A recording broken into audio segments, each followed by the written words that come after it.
brave men didn't kill dragons. The brave men rode them. Hey guys, it's Chris and welcome back to another House of the Dragon video. And today I want to talk about the events leading up to the Dance of the Dragons. Obviously this show will focus on the dance itself, the Civil War that takes place over a period of about 3 years. So let's talk about that by doing a timeline of what we can expect to see of all the juicy stuff leading up to the Dance of the Dragons. Now obviously in House of the Dragon we will see multiple timelines that we saw in the teasers, and Game of Thrones starts about 300 AC, while the Dance of the Dragons itself takes place about 129 AC, so about 170 years before Game of Thrones. But we do see the timeline with the young Rhaenyra, young Alicent, etc., which should be around about 15 years or so, at least in the show. So again, while the focus will be the 3 years before the dance itself, there should be a lot of lead up to that, setting up events for the Civil War itself. So let's start the timeline here at 101 AC. We saw on the teaser as the Great Council of 101 AC at Harrenhal, although I do expect this to be just a few scenes, but this will set up the precedent of what's going on about not letting a woman sit the Iron Throne. So 101 AC, during the time of King Jaehaerys, the Old King or the Good King, widely considered to be one of the best kings in Westerosi history. So King Jaehaerys held a council after the death of his wife, Good Queen Alicent, and as the Targaryen family grew,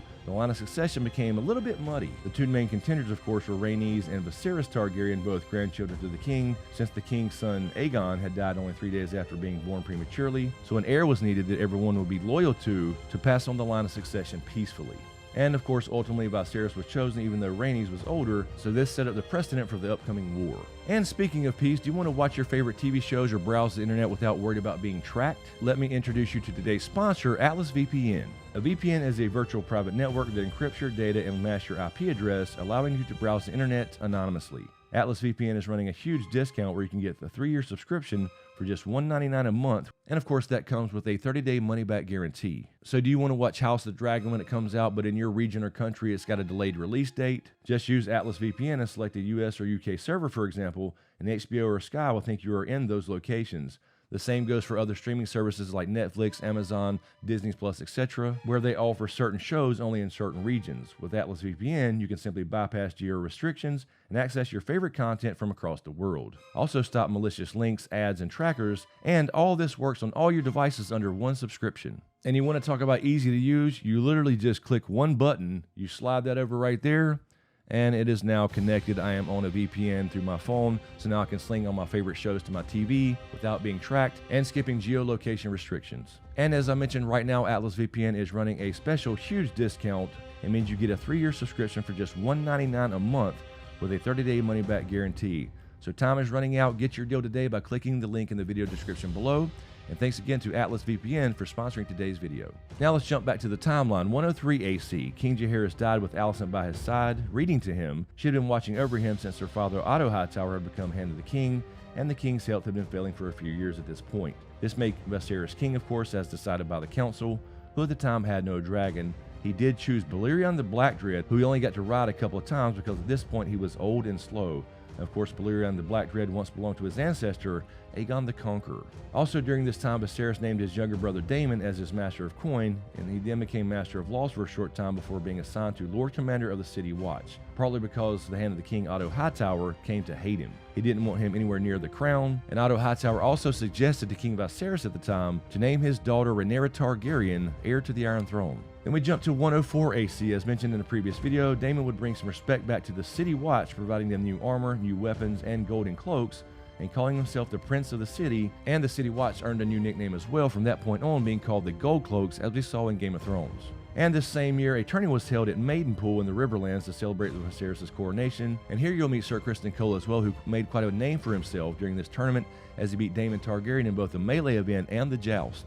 Rhaenyra was also in attendance, and Criston Cole asked for a favor as she was becoming very popular at this time and was being called the Realm's Delight. She was also the youngest Targaryen to tame a dragon that she had named Syrax at the age of only 7. And then we jump to 105 AC. Queen Aemma Arryn gave birth to a son, but died during childbirth, and the boy died the next day. Daemon was apparently heard joking about this, so Viserys immediately named his daughter Rhaenyra heir to the Iron Throne, and Daemon left his position as Lord Commander of the City Watch. And as we saw in the teaser trailer, every lord in Westeros was made to swear fealty to Rhaenyra as his heir. Then we jump to 106 AC. Viserys remarried, this time Alicent Hightower, the friend of Rhaenyra, and the same girl who had been at the court since her father was named the Hand of the King, and who was taking care of the old King Jaehaerys before his death. Now during this time, Daemon once again left his wife in the Vale, and decided to fly his dragon Caraxes to the Stepstones with the help of his friend Corlys Valerion, otherwise known as the Sea Snake, and conquer the islands. He just wanted to rule something, earning himself the nickname the Rogue Prince. And 107 AC, Aegon II was born. The king finally had a son, but Viserys still recognized Rhaenyra as his heir to the Iron Throne.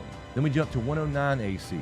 Aegon II's sister was born Helena, and now that bastard Otto Hightower tried to get him to declare his son Aegon II the heir to the Iron Throne, although previously he's the one who suggested that he name Rhaenyra heir to the Iron Throne. As you can see, this is for his own family's gain, being that Aegon was his grandson. Now, after too many times suggesting this, Viserys stripped him of being hand to the king and sent his ass home to Old Town. Also, Daemon completed his conquest of the Stepstones during this year and was crowned King of the Stepstones by his friend Corlys Valerion. Now we jump to 111 AC. Now during this time, another tournament was held, and I think they'll combine these tournaments in the show. And the young Rhaenyra was in attendance once again, wearing the colors of her house, a black gown, while Alicent was there wearing green. Supporters from this point on were known as the Blacks and the Greens based off the colored dresses they were wearing. During this time, Daemon will return to King's Landing and offer his crown of the Stepstones to his brother. That kind of mended their relationship, but of course that only lasted about 6 months. Then we move to 113 AC. Now Rhaenyra was 16 years old and took her seat at Dragonstone as the Princess of Dragonstone. This, of course, is customary for any heir to the Iron Throne. Now the marriage proposal started coming in, but her father made her marry Laenor Velaryon, son of the Sea Snake, the richest house in Westeros at the time. Now she didn't agree with this because she heard that he preferred the company of men, but nevertheless in the next few years they had 3 children, Jacaerys, Lucerys, and then Joffrey in 117 AC, none of which had the typical Valyrian features, as they all 3 had brown hair and brown eyes and were described as plain looking.